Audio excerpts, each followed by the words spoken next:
So who's teasing first? I will. Okay, go for it. Short and to the point. We do weird stories. You want to hear them? Cool. Like, subscribe, and or follow. This is Truly News. Now, if you already do that, you like, subscribe, you follow, you're out shaking hands, you're going door to door, sharing with people. Good for you. Just make sure they like, subscribe, and follow us too, because, well, we're greedy. We want to retire soon. Next week would be good. Like, subscribe, follow. Words to live by.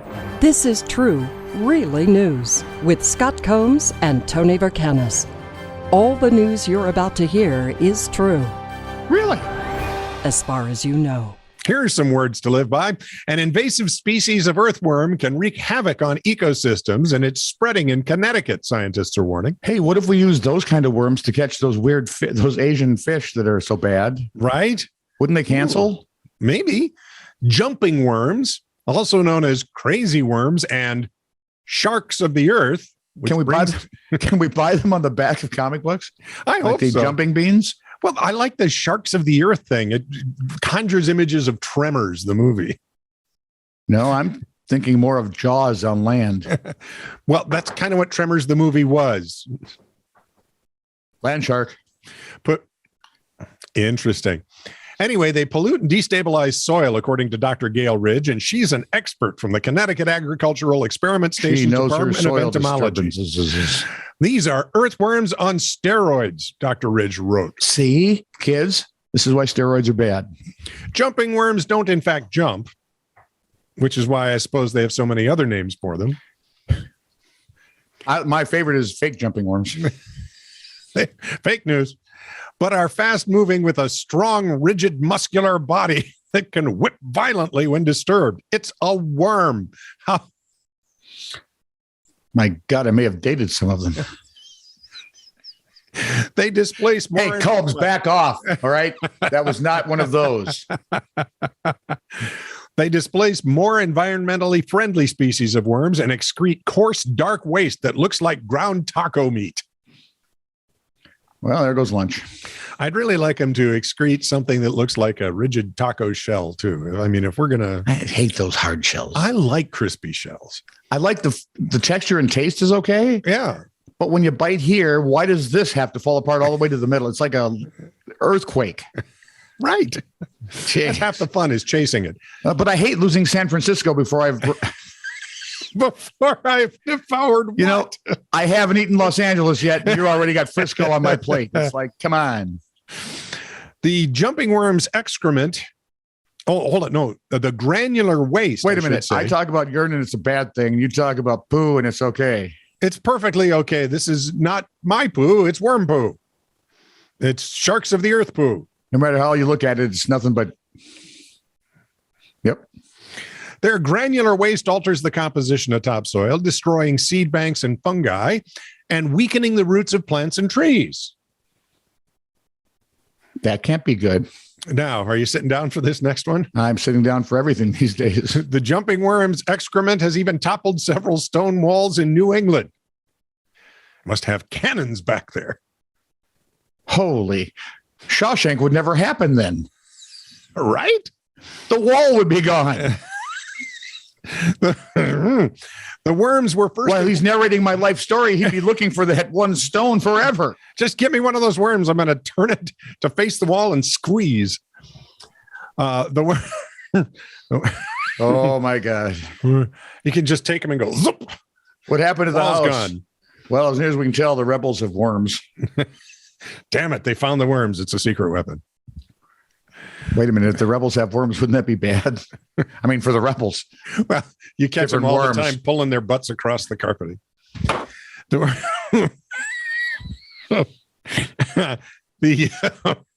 Not one day. Not one day. No. No. The worms were first imported from Japan in 1948 to feed Australian platypuses in the Bronx Zoo. They were spread in down trees and soil movement caused by Hurricane Sandy in 2012. They've now been detected in 34 U.S. states and are spreading rapidly in the Northeast. The Connecticut Agricultural Experiment Station recommended residents use mobile phone apps to identify the troublesome invaders and drown them in a bucket of soapy water. or place them in the hot sun for 10 minutes before discarding them in the trash. PETA is not going to like this because jumping worms are people too. Just like fish is. And bees. Well, no, actually, fish are, bees are actually fish, which would make them people too. Right. See, you stupid ass monkeys. Look what you started. Tony. What? Oh, It's your turn. during an electrical storm, 15-year-old Gianna Scaramuzzo, North Huntington Township, Pennsylvania, was, according to WTAE TV. They must have been running out of alphabet letters at that point. Apparently, yeah. They should use the German S set, which the Germans don't seem to use anymore. For good reason, probably. Hmm. Yeah. Anyway, the 15-year-old was inside her home when she was struck by lightning. Now, that doesn't seem right. Yeah. Was the window open? At least 4 other homes in the area were also. It's a storm. Hi, look, it's a storm. Let's open the windows. Well, maybe. It's like Omar. Where do you live, Minnesotans, for heaven's sake? when the tornado sirens go off, my neighbors go out on their front lawn. Well, yeah, but we don't open windows. That would be stupid. Well, actually, if a tornado is going to hit your house, you want your windows open. Dude, if a tornado hits your house, it doesn't matter. That just doesn't Your matter. windows Yeah, are you're right about that. Yeah. at I've least- seen it happen. I've watched a house across the street just lift off. I did too, Ooh. but then I found out it was a movie. I was actually there. And suddenly Dorothy went into color. I don't know why that It happened. was very strange. At least 4 other homes in the area were also hit during the storm. Haven't heard of anyone else being zapped in their own house. Gianna said, all of a sudden, I feel like a shock in my pinky. Then it goes up my body and out through my leg. Wow. Which pinky and which leg? I'm assuming it came in like the right pinky and went out left leg. Or Yeah. left pinky and right leg. Yeah. I'm guessing it took the tour. It depends on which way she was facing, I suppose. My mother told me there'd be days like this, but she didn't ever tell me that every day would be like this. Every day with you is like a little ray of sunshine. No, it's like a lifetime in hell. Paramedics checked the young lady's blood pressure, took an EKG, and this whole story was for this. But shockingly, she didn't go to the hospital. Were you at KS that when Norm got hit in the doghouse under the tower? Yes. Remember when Norm got hit by lightning? Oh man, he's sweating and marching up and down the. Kenny calls 911. They say, has he had a heart attack yet? Nope. Sit him down. He's gonna have one. It's kind of like watching the Energizer Bunny. Oh man. You know the old commercials where the Energizer Bunny would go and then fall over and they put the new batteries in? Yep. Right like that. Kind of was gonna. We were concerned about Norm, and things went well. I love Norm. Norm worked out. We don't suggest being struck by lightning as a as a way of not a surviving. good thing. No. Yeah, flourishing tends to diminish. Yeah. There's a reason electric chairs worked. So here's a new thing for you, a new category. The customer is always weird. Okay. I was a bartender for a couple of years, so that's not new to me. Right? Generally, the other customer is always drunk and Disorderly. hopefully you can order him, kind of move him in the right direction. But I've discovered after dealing with customers, most of my life, one way or another, Yep. that this idea that the customer is always right has minimal use. Used to be. In the old days, when we were younger, there was more customers being right. The older I got, The worse it got. the more I figured out the customers were sometimes Ill-informed. Sure, I was going to go with certifiable, but that'll work. I work third shift at a hotel, and a woman yelled at me I'm because sorry. it was freezing in her room. I suggested she turn on her heater. She screamed, "Why would I turn on my heater if I'm cold? That doesn't make any sense." Okay. Ma'am, if you're ever cold again, just come visit me because apparently air conditioning doesn't like me. So you'll be just warm as can be. 2,300. Don't have 2,300. Any lower? Okay. If you pay today, 2,000. I've got 1,000 and a baby crocodile. That has got to be the weirdest haggle I've ever heard. Right.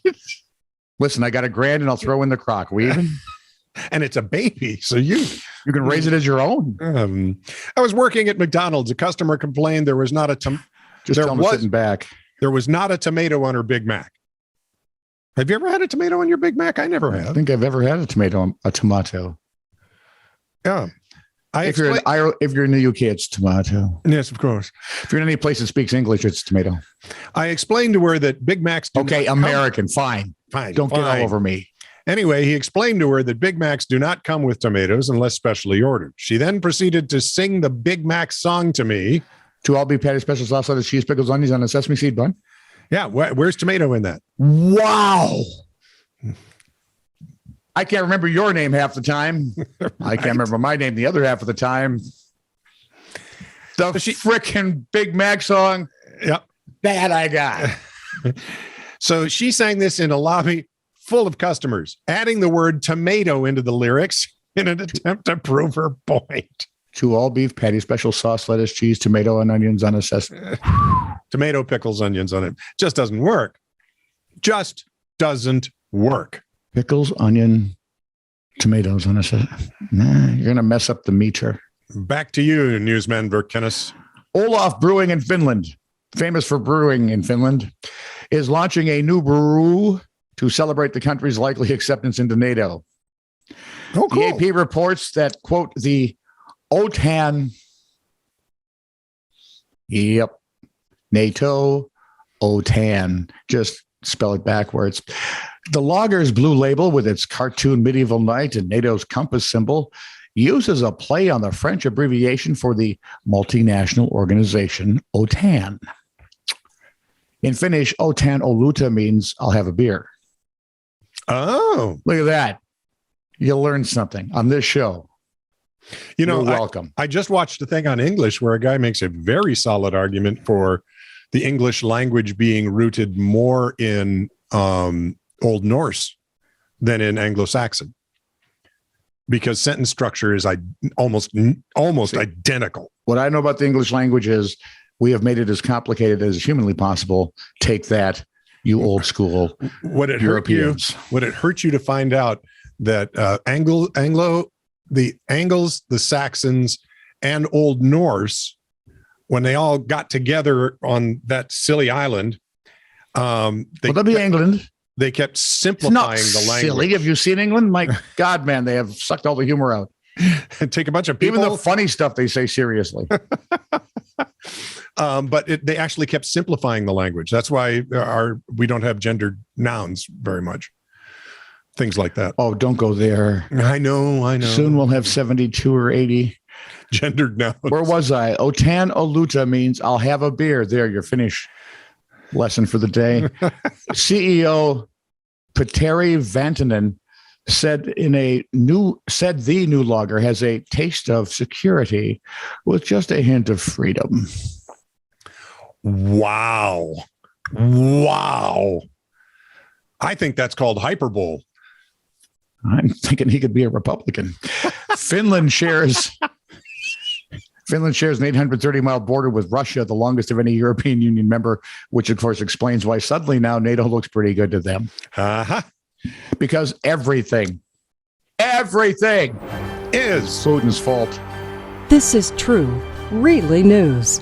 Send email to TITR@netradio.network.